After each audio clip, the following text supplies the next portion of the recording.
Welcome to the Untypical Parent Podcast, podcast for parents in neurodivergent families. I'm Liz Evans and I'm your host. Here we talk about the messy and the sparkles, share ideas you can actually use, and give you space to take what could work and leave what doesn't. There's no such thing as a manual that perfectly fits a neurodivergent family. So the Untypical Parent Podcast is here to make the hard bits lighter and the good bits brighter.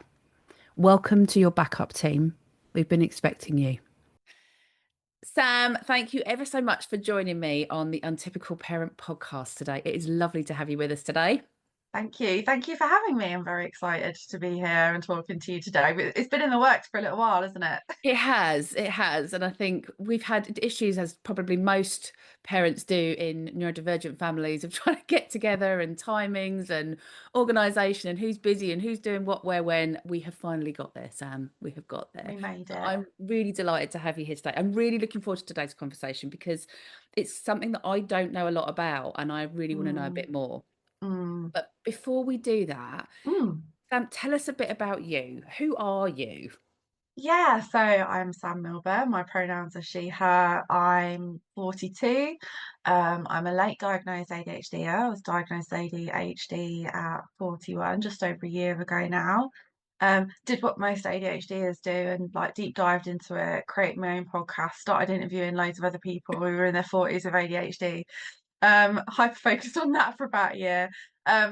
My day-to-day job is that I'm a digital marketer, so I do a lot of that's around sort of SEO and websites and all that kind of stuff, getting people found on Google. I have a teenage son who's just finished his GCSEs, and I'm married, live with my husband, two dogs who, if you're watching on YouTube, will no doubt see feature on here because as soon as I start talking to someone, they just suddenly appear thinking that like they're going to miss out on something. I've also got, yeah, two cats, three guinea pigs, and work from home. And I work from home for myself because that typical 9 to 5 that most people do, just like most Zen parents just haven't been able to do. Yeah. So yeah, that's me in a nutshell, really. Perfect. And I ask everyone that comes on the first question that all the listeners are very used to by now, Sam, is Sam, are you the perfect parent? Am I the perfect parent? Mm. Um, Absolutely not. I am waiting for the day when someone goes to me, yes. And then I don't know what I'm going to say, Sam. I feel like I am doing perfectly fine. Yes. I've come to a kind of acceptance. Not every day. Some days I do beat myself up, but I beat myself up far less days now than I used to. Okay. I have acquired over experience and over time more acceptance around I am doing just enough, I am doing my best, and that is good enough. Yeah. That's how I see kind of perfect parenting. Yeah.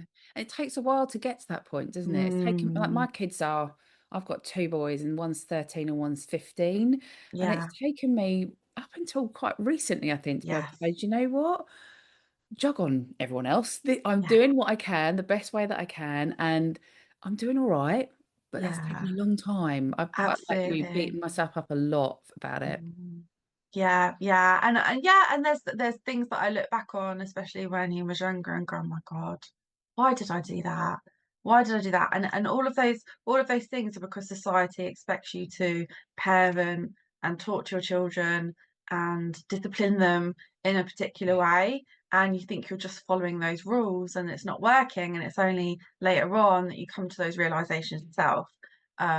And yeah, and then there's like guilt and shame, and you have to forgive yourself. And there's, oh my God, there's a whole big Yeah. mixing pot of stuff going on. But I think, yeah, mine's 16 as well. And that seems Okay. to be like a fairly common age for, I'm in my 40s now as well. That Yep. seems to be a common thing. Like, okay, I think I'm all right now. Do you think I'm really interested in that? Because when you said you're in your 40s, I've hit my 40s, and I think I've got to a point in my 40s where I just thought, I don't care what other people think anymore. I used Yeah, to. In my yeah, 20s and 30s, it was all about kind of was I doing the right thing? But now I've hit my yeah, 40s, I've just kind of hit a bit more of a ah, whatever. If you don't yeah. like it, go somewhere else. Don't look. I think I think it's that mid-age thing where you just think, Yeah. "Oh, I'm like halfway through my life now. Do you know what? What is the worst that's gonna happen if I say Mm. no? Or if I question that? Or if I go, actually, I don't agree with that. What's gonna Yeah. happen? Like, what is the worst thing that's gonna happen? Because do you know what? Lots of really shitty things have happened to me for the Yeah. past sort of 15 years. It's been really hard work. Yeah. There's nothing else you can really throw at me now, so give it. Yeah. That's how I feel. That's how I generally It's quite a feel. nice feeling at times, isn't it, to be able to Yeah. go, whatever. And I've decided I think I'm going through a bit of a midlife crisis that I think I've learned to ride a motorbike, but I just suddenly thought my Oh, partner rides as well, so it's not totally out of the blue. But I yeah, just thought I'm going to ride a motorbike. Of course, I've got yeah, arthritis and all sorts of conditions. I'm going to ride a motorbike. But I just thought I absolutely. don't care. I'm 40 Yeah, and I'm going to just prove I can do it. yeah. Why not? I think Yeah, that's it. That's when you hit 40 and all these like hobbies that you always wanted to do and dreams that you always had, like, well, it's now or never. Let's do yeah, it. yeah. It's quite a nice feeling. It's a lovely Anyway, feeling. I've gone off on a tangent, which probably might happen. It's gonna Um, probably gonna happen. But what I wanted you to come on, and I reached out to you, Sam, to bring you on and have a chat to you about was something that I know is really, really close to your heart, and you're doing a lot of work around. Is something called BDD. Can you explain to us? Tell us what BDD is first Yes, of all. I can. And yeah, unfortunately, as you say, it's not something you know much about No. because it's not something that is publicized very well. If I said to you, do you know what OCD is? Yeah. You'd have a fairly good idea of what that is. You probably even know children who Mhm. have got OCD diagnosed or Yeah. undiagnosed or OCD symptoms. If I said BDD, it's not so clear. BDD is a subset of OCD. So when you look up in the Yeah. DSM-5, BDD comes under OCD. And the easiest way to think about BDD is OCD that is focused around a particular body part. Yeah. So the OCD behaviors that you would normally get, the repetitiveness, the intrusive thoughts, the rituals and things, those things you associate with OCD are around a body part. Yeah. So it might be your hair, your nose, your chin, your legs, your muscles. It can be a combination of things. It doesn't have to just be one thing either. With BDD, a bit like OCD, it can spread. When it's unmanaged, it can spread into other areas. And there are certain criteria that you have to meet to get a diagnosis of BDD. So you've probably heard of so BDD, first of all, the clinical definition is body dysmorphic disorder. Okay. But you've probably seen in the media body dysmorphia come Yeah. up. Hmm. And a lot of people are saying, well, what's the difference? So body dysmorphia is kind of a term that came up in the media. It rolls off the tongue a bit easier. Sometimes when people say body dysmorphia, they do mean body dysmorphic disorder. Sometimes people say body dysmorphia, and what they're referring to is just a general dislike about your appearance. So just Okay. having a general, you know, low confidence around your appearance isn't BDD. Yeah. It's not nice. Equally, it's horrible and it can be debilitating. But it has to meet certain criteria for it to meet BDD. So one of the first things is that it is either the thing that the person's concerned about is either completely invisible to you. Hmm. So, for example, if you said to me, like, "It's my nose is really big, isn't it?" I'd be like, "Well, no, it's kind of normal." Or maybe you've got a slight upturn to your nose, or a very, very slight difference to your nose. For someone with BDD, it's huge. Okay. It's massive. Yeah. They almost see it completely differently. And what they've seen in research recently is that in their brain, they actually have a visual distortion. We're seeing more and more that there's actually a visual distortion. So it's actually part of the processing, like the visual processing is almost like there's a glitch in there, or I expect it's something to do with, and you know a lot about this as an OT, that kind of like hypersensitivity kind Mm-mm. of side of things. Mm. There's like a hyper kind of you can't see the big picture. You can only see the smaller details, so they become really, really big. Yeah. And so what happens then is over time, then that stops that person from being able to function day to day. They spend lots of time trying to hide it, camouflage it, get treatments for it, stop leaving the house, spend long periods of time, getting ready, unable to leave the house, and it completely interrupts their daily life. So that's like the second criteria. Is this doing this So there's upsetting you quite a to the lot extent that it's stopping you living your life? and quite a lot of hiding of that. Because what I'm really interested in is that I've worked in CAMHS for a long time, and I was Mm, before we kind of went on to record, I was thinking I don't remember coming across any, and I must have done, but I yeah, don't remember coming across it, yeah, and I don't yeah, know anybody that mm, says I've got BDD. I've never come yeah, across anybody, so that's why I'm so exactly. interested in it. Yeah, I think the reason for that is that first of all, there's like shame in it, like people are not Yeah. going to say. Secondly, people who have BDD don't know they've got BDD. In fact, you could tell them they've got Okay. BDD and they won't even entertain it because to them it's not a psychological problem. To them, they've got a real issue. Yeah. They just need to fix this thing and everything will be fine. If Yeah. they can just get it fixed, it'll be fine. So do you find that most people don't kind of then know there might be help out there? No, no, so they don't know. So what happens? So in children, what happens is up to the parent to recognise it Yeah. and the parent to go and get them support. And the whole beginning part of that support, ideally through CAMHS, and I'll talk about that a little bit more in a moment, um, is is the awareness piece for them. It's the psychoeducation.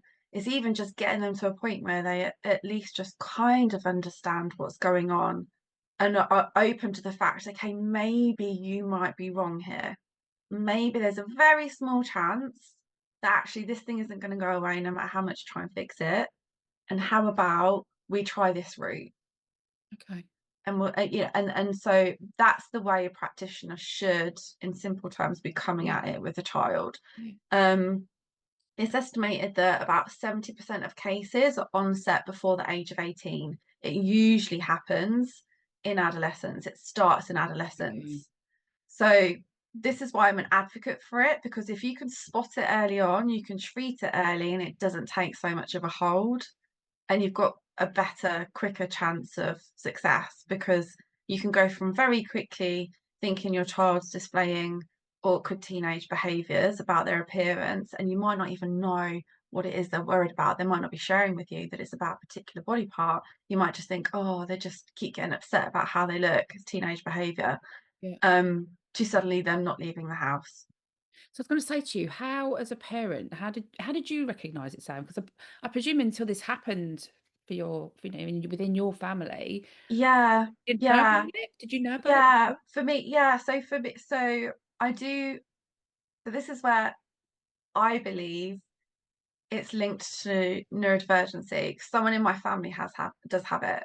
So I already was kind of aware of it, but they were Yeah. never diagnosed with it when they were younger because it was quite a long time ago and even more wasn't known about it then. Yeah. Um, when my other family member um, displayed it, didn't really recognise it. I thought it was more sort of OCD things going on, but you treat OCD and BDD differently. They have similar treatment Yeah. plans, but they are very different. They are still very different too. Um, so I only really recognized it once that person became housebound. Okay. And So by quite that a time, it's start. quite serious. Yeah. Yeah. Which is why I'll try and make people more aware of it. So I've got a book coming out sort of later this year. Very, very small one. It's only 4 chapters, nice and neurodivergent friendly, very Yeah. easy to read. Which shows a parent's journey of not really understanding what's going on with their child to that realization of actually this is BDD and how they find out And about that it. sounds amazing. When's Yeah, so it it's got due all out? of those. Hopefully at the end of this year. I'm literally just halfway. I'm just writing the last chapter at the moment. It's emotionally exhausting Yeah. getting it all out, as you can imagine. But it's just trying to, from my lived experience and lots of other people's lived experiences, pulling in all those really early signs in a Yeah. really easy to understand way in a storytelling sort of way, and I've got an excellent writer helping me. I write it, and then he makes it sound amazing. Oh my God, I need one of those in my life. He's so good. Just He's so good. generally. He's amazing. He's such a good writer. So I kind of come up with the storyline and I put it all together, and then he just like sparkles his magic all over it. So it's like a really nice, easy to read story, and it really sort of gets you emotionally, and it really gets you thinking about looking for those early signs. So yeah, obviously I wish I could go back in time and go, okay, that's what I knew it was, and then I could have got the help sooner. But therein lies the problem, like with most services, right? Like, where do you get help? Is there enough expert And where help do you out get there? help quickly and And end up where on do you a get waiting help list for like quickly? 4 years? Yeah. Exactly, which you can't, because it's such a dangerous condition. It's got more worse outcomes than OCD. Has it?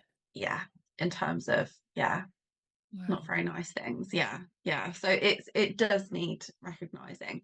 And there is an amazing hospital in London called the Maudsley, which you Yep. probably have heard of. Yeah. Yep. At King's College, and they're the specialist centre for it. They're So the there's a specialist specialist centre. centre in Mhm. London that Yeah, just know everything there is to know about BDD. everything. Yeah, yeah, Amazing. yeah, Okay. yeah.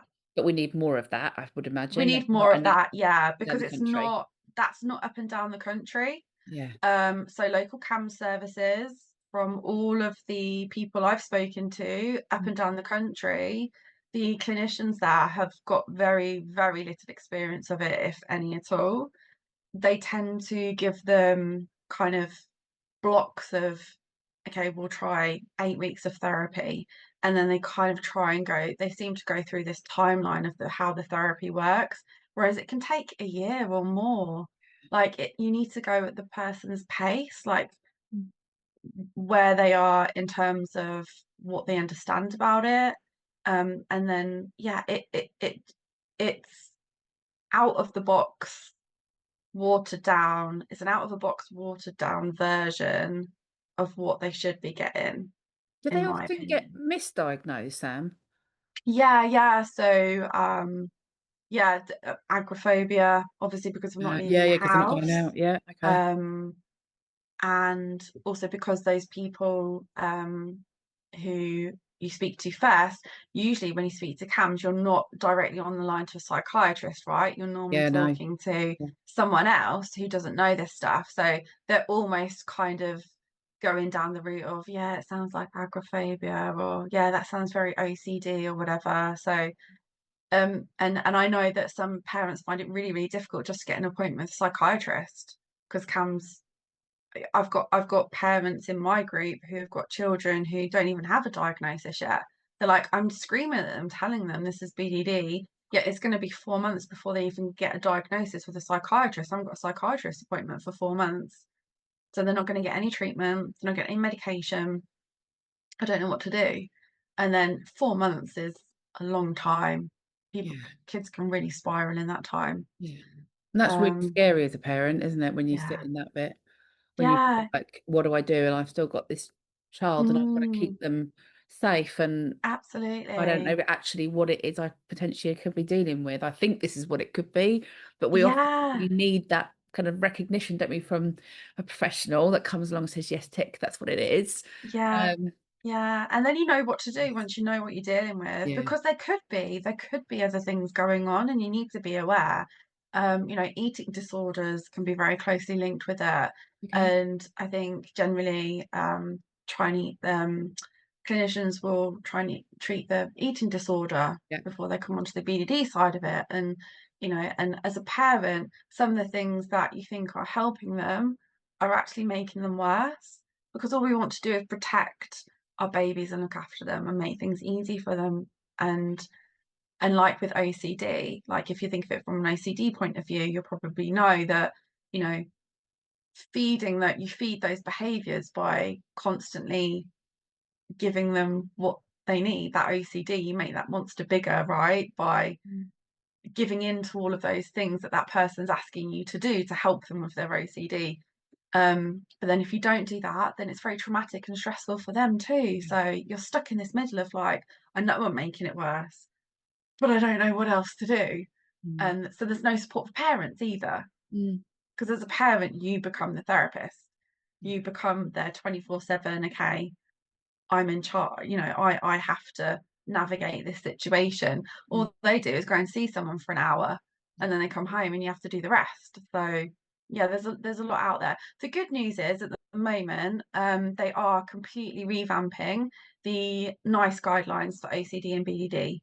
Okay. Yeah, because they're quite old now. So there is a committee and a group together at the moment who are completely reviewing them. And this committee and group's made up of not only clinicians, and some of the most amazing experts, but it's also made up of parents and Brilliant. people with Okay. lived experiences as well, all going in there. I applied for it and I didn't get on it. I did I was get going to say, Sam, they should shortlisted. have had you in I there. know, I got shortlisted, and then I went through to interviews as well. And they were so lovely.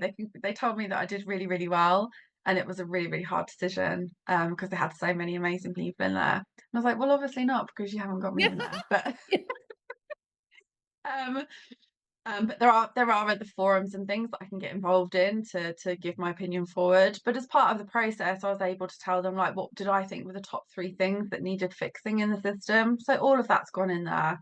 Mm. And that included, that support for parents is paramount. When your child's diagnosed with autism, one of the first things they do is throw an autism course at you. Yeah, why isn't there something like that for OCD and BDD? Something that parents know very little about. Parents need a step-by-step framework of when your child does this, you need to do this. And they need very clear instructions, not a page on Google. And I think naturally as parents, we tend, maybe I'm talking for myself here, but we tend to turn it inwards when there's something wrong with our kids. What have we done wrong? Was it something I did? Was it something I said? Was it something in some way that I was with them that has made them like this? It's Yeah, really hard. And actually, it's so like you say, it is about that support for parents. I mean, a bit about what I do as well is that I'm a big voice for supporting parents because, like exactly as you said, even when we do get the help, those people will go home. yeah, We're the ones left at night with the kids when they're really struggling or when they're really yeah, struggling to go to school and they're crying their eyes out. And you're thinking, I don't know what is the best way forward for my kids. yeah. There's no, I always think back to, when we have like, I didn't do NCT, but I just did the local one. I couldn't afford the NCT one, so I actually did the local one. But, when you think about having your baby, they're talking about, you know, how much breastfeeding you should do and all that kind of stuff.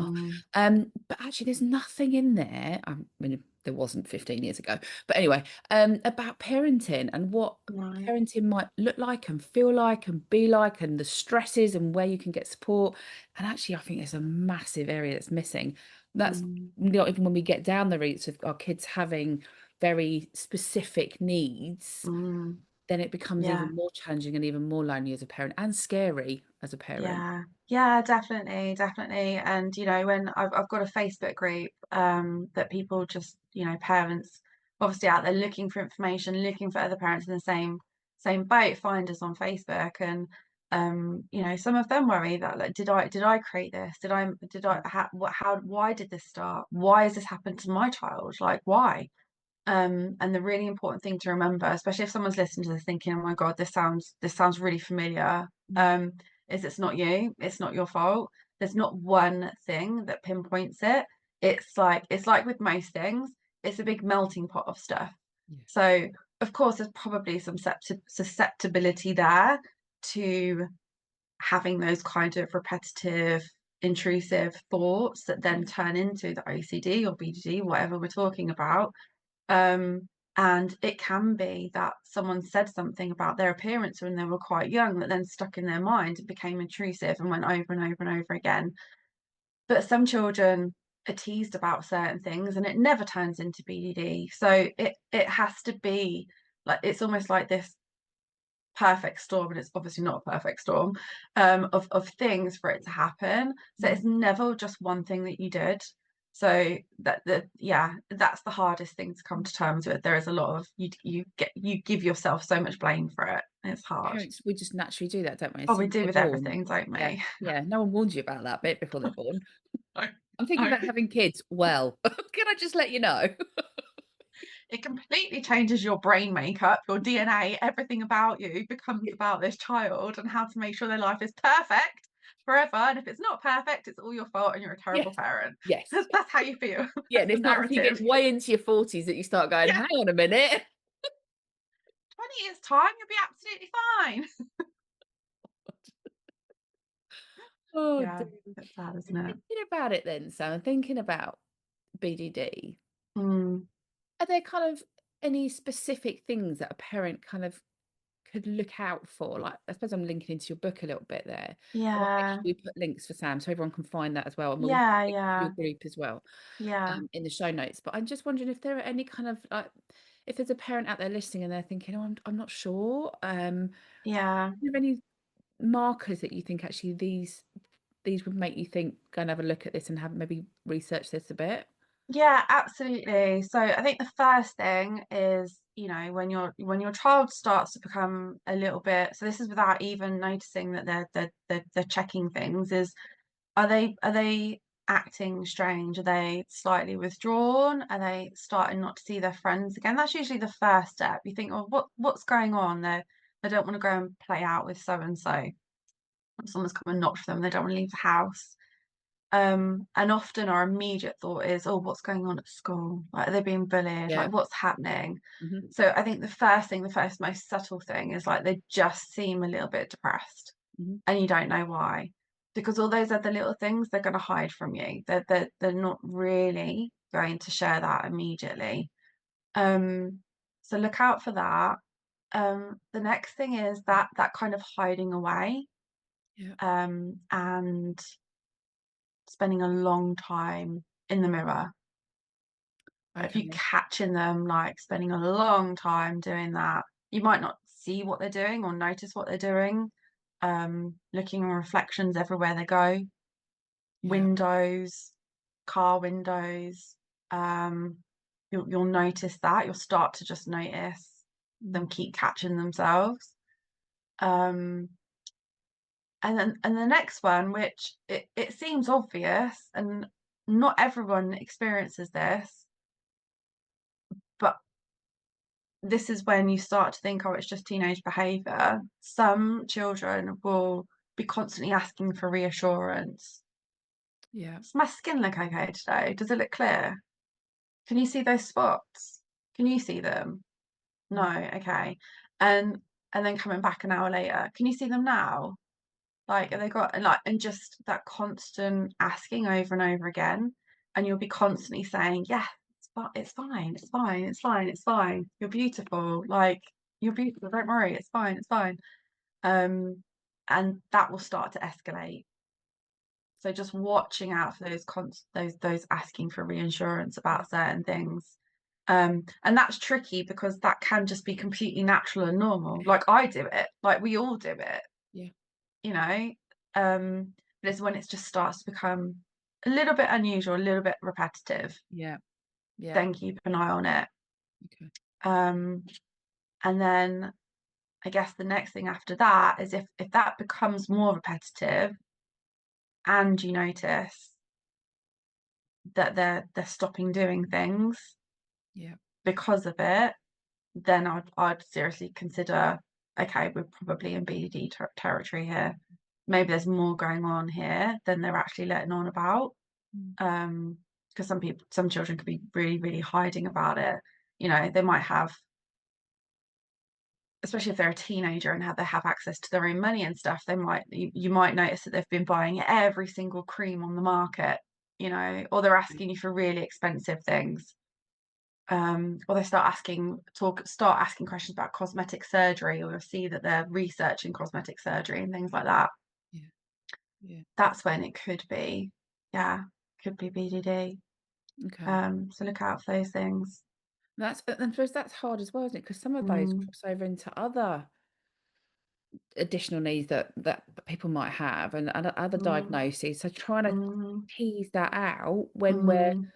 parents Yeah, is really hard. So I suppose it's getting yeah, more and more information. It sounds like maybe your group can do that, and there's some support yeah, there.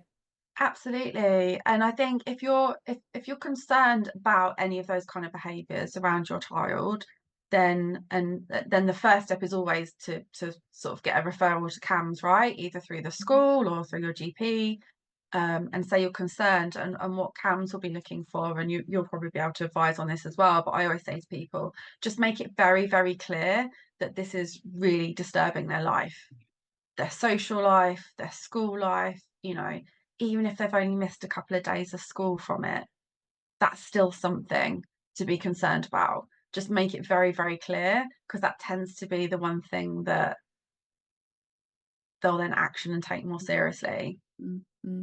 Is there kind of like and like you get like these associations out there that are, Mm. is there one for BDD?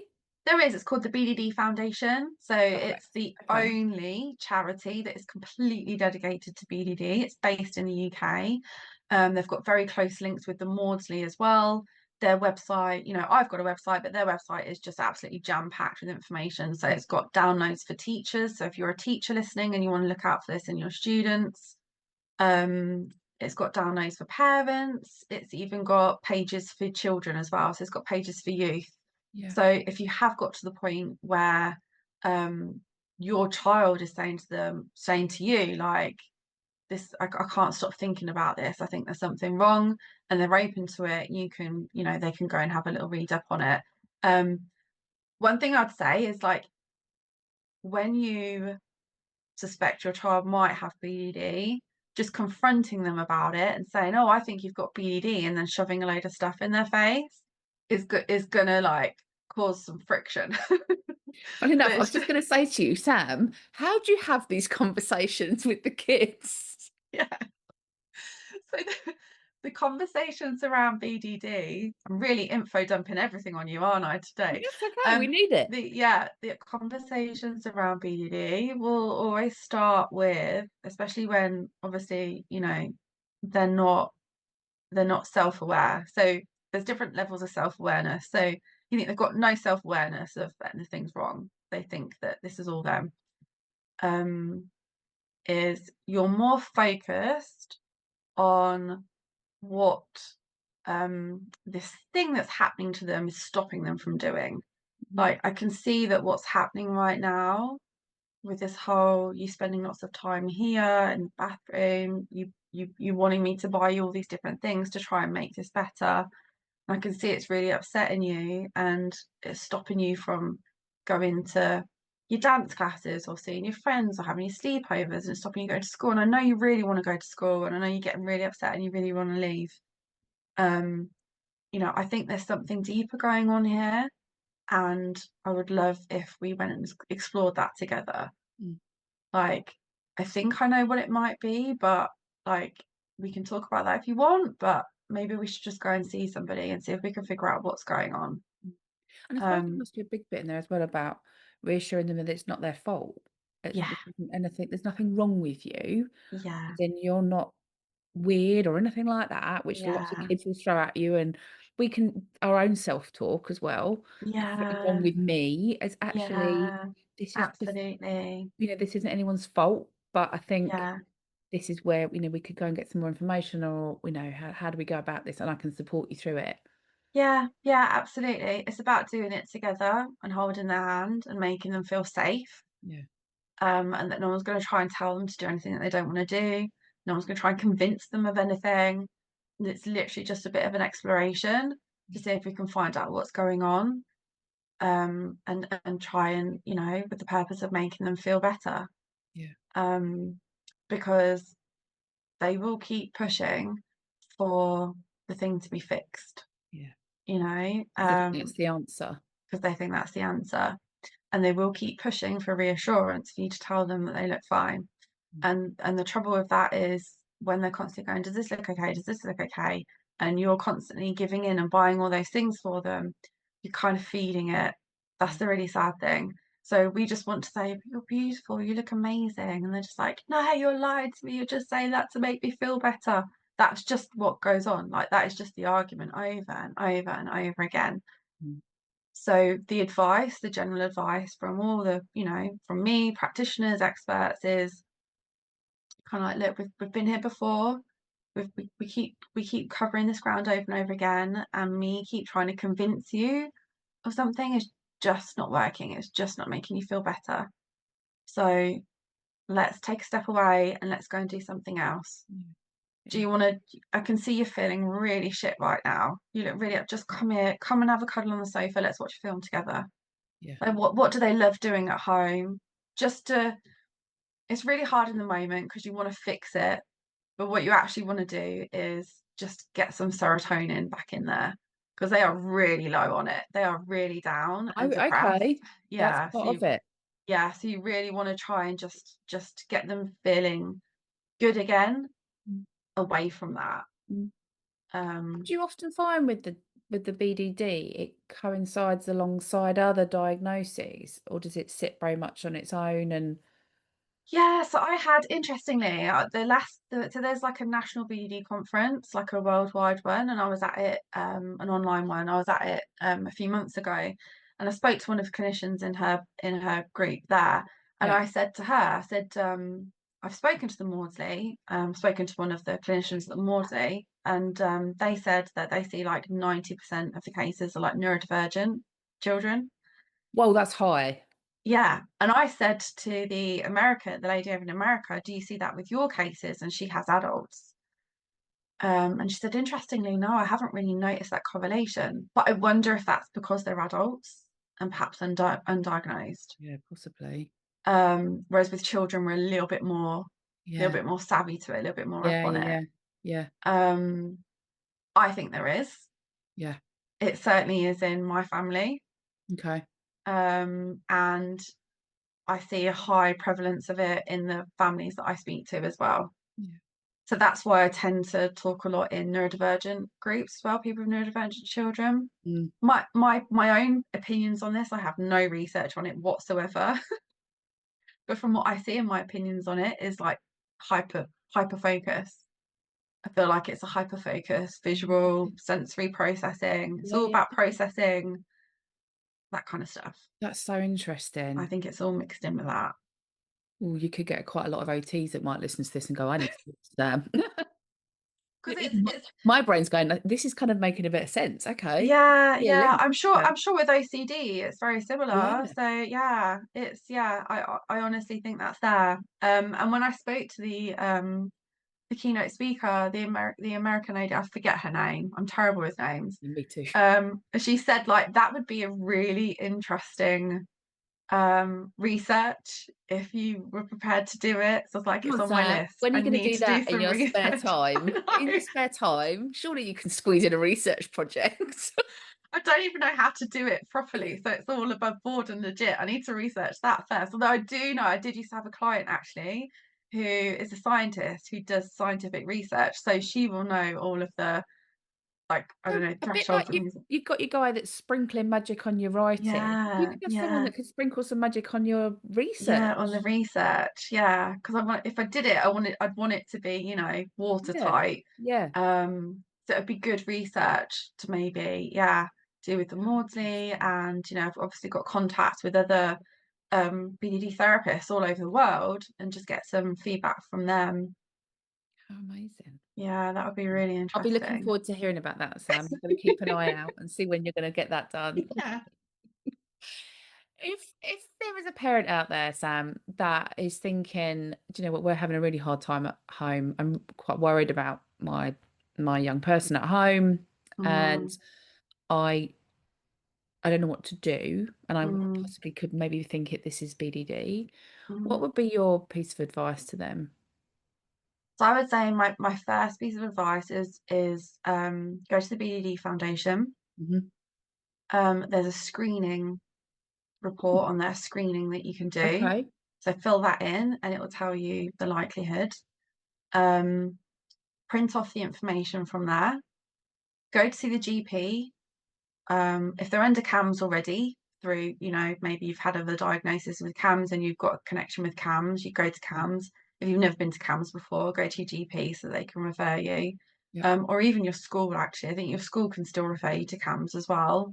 Yeah, You know? it keeps changing. It used to Yeah. be, and then I thought it changed, but I've no idea now. Yeah, But but yeah, it would still be, it would still be useful to go to the school as well. I would go to, yes, in fact, I would go to both. So go to your SEN leader at school, whoever's in charge of SEN, and go to your GP with all the stuff printed off.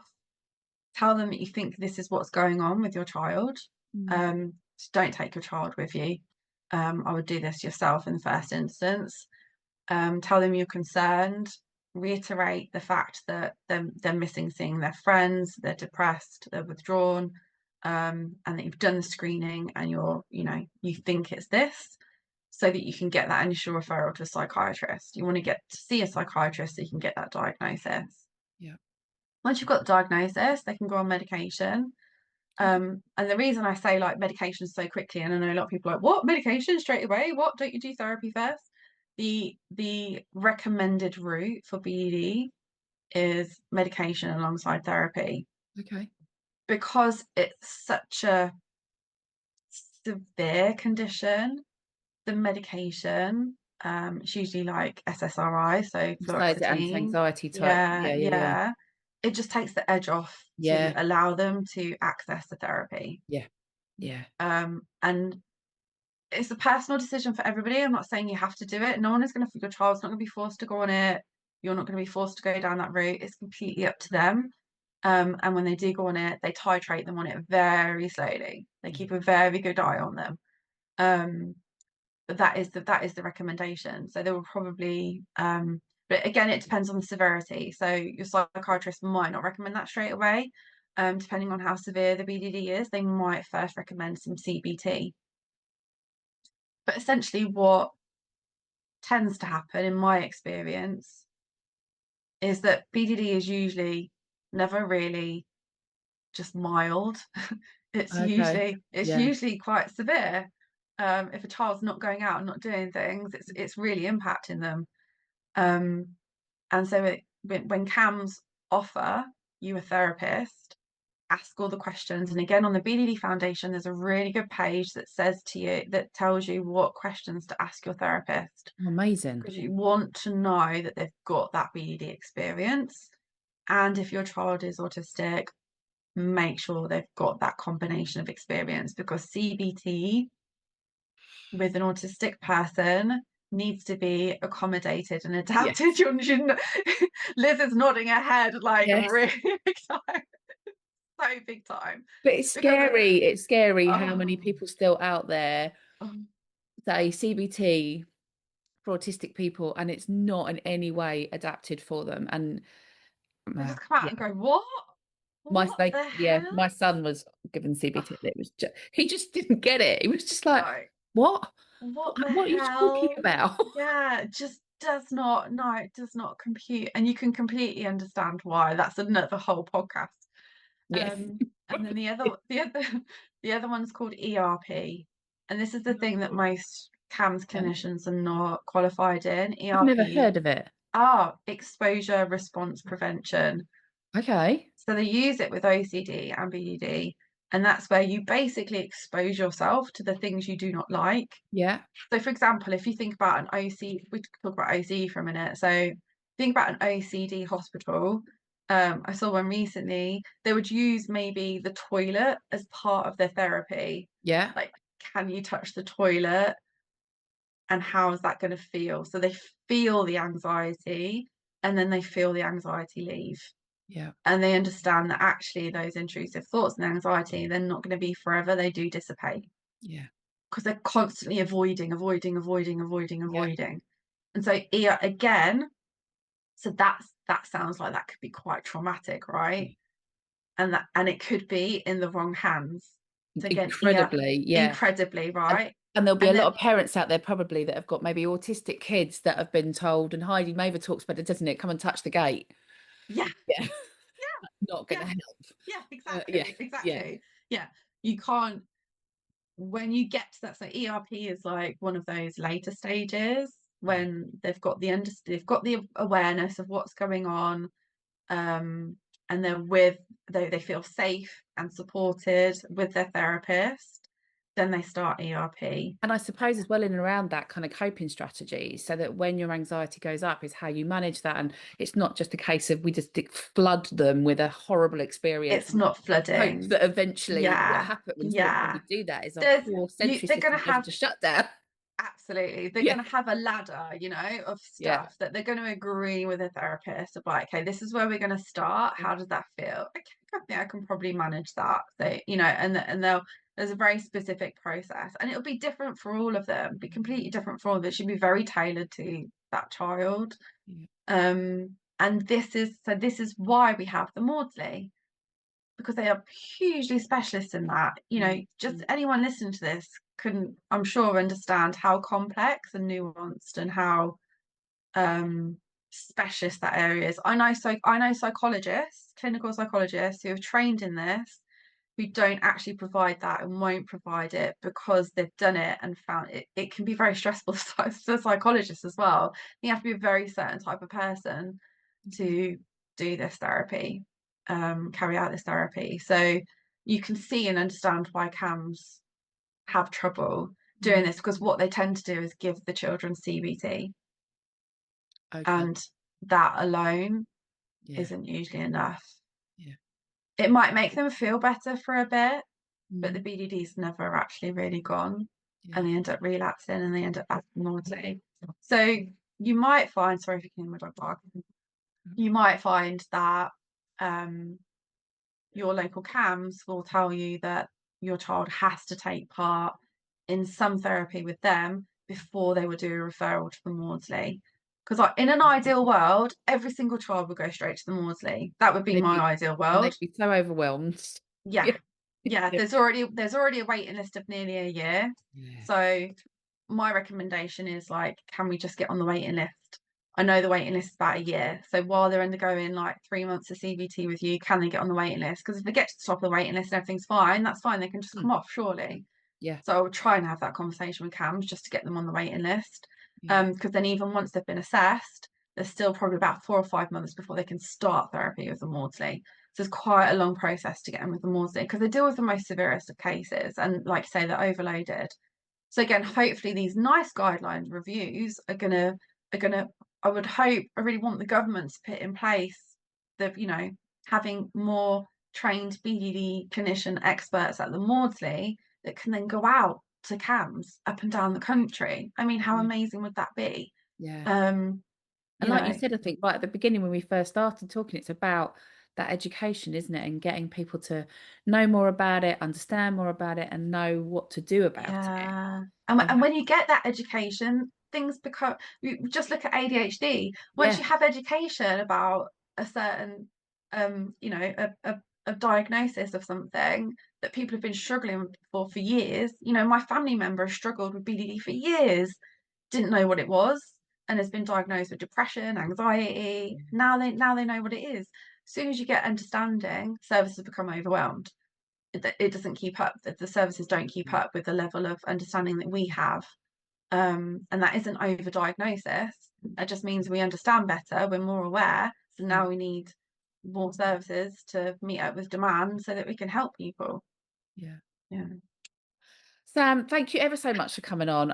Just there's so much information. I said to you I was interested in this, and I know I've Yeah. grilled you with about 100 questions. Oh, it's been great. But I I love hope, talking about it. yeah, well, I hope as well it's kind of questions that, parents or other professionals maybe that are listening in, or anyone that's listening in might have been thinking, oh, ask that question, Liz. If you've got more questions, Yeah. I'm going to put all of Sam's contact details in the show notes. I'll also put in for the charity as well and their support, because it sounds like they've got loads of resources in there that will help BDD with Foundation. BDD Yeah. Foundation. Thank you. And they've got their questionnaire that you can use and things that you can take to school and the GP and all that kind of stuff. So they sound amazing. I will put all of that Yeah. in there. And I'm sure Sam won't mind you reaching out to her if you've got more questions. She's also Absolutely. got her Facebook group, which sounds like that Yeah. could be an amazing support as well. Yeah. So I'll Yeah. put There is all of those on links. my website as well is I've created a little download on how to deal with reassurance seeking. So if you are Okay. at the point where you're like, oh my God, my child is doing that and they're asking for reassurance all the time, it's Yeah. the question that most people ask. How on earth do I deal with that? I've created a download for that. So it gives you loads of different scripts that you can kind of use with your Yeah. child on how to, so that you don't feed it. Oh, that would be really helpful. I'm going to put all that in. All that leaves me to say, though, Sam, as I say, is thank you ever so much. Thanks for coming on and chatting so openly about it and about something that I think probably most people will go, I've never heard of that, or I didn't know enough Yeah, about it. So thanks for coming on yeah. today You're to talk to us about welcome. that. And Thank you. you're welcome. You're welcome. And thanks. And I will see everybody soon. Thank you very much.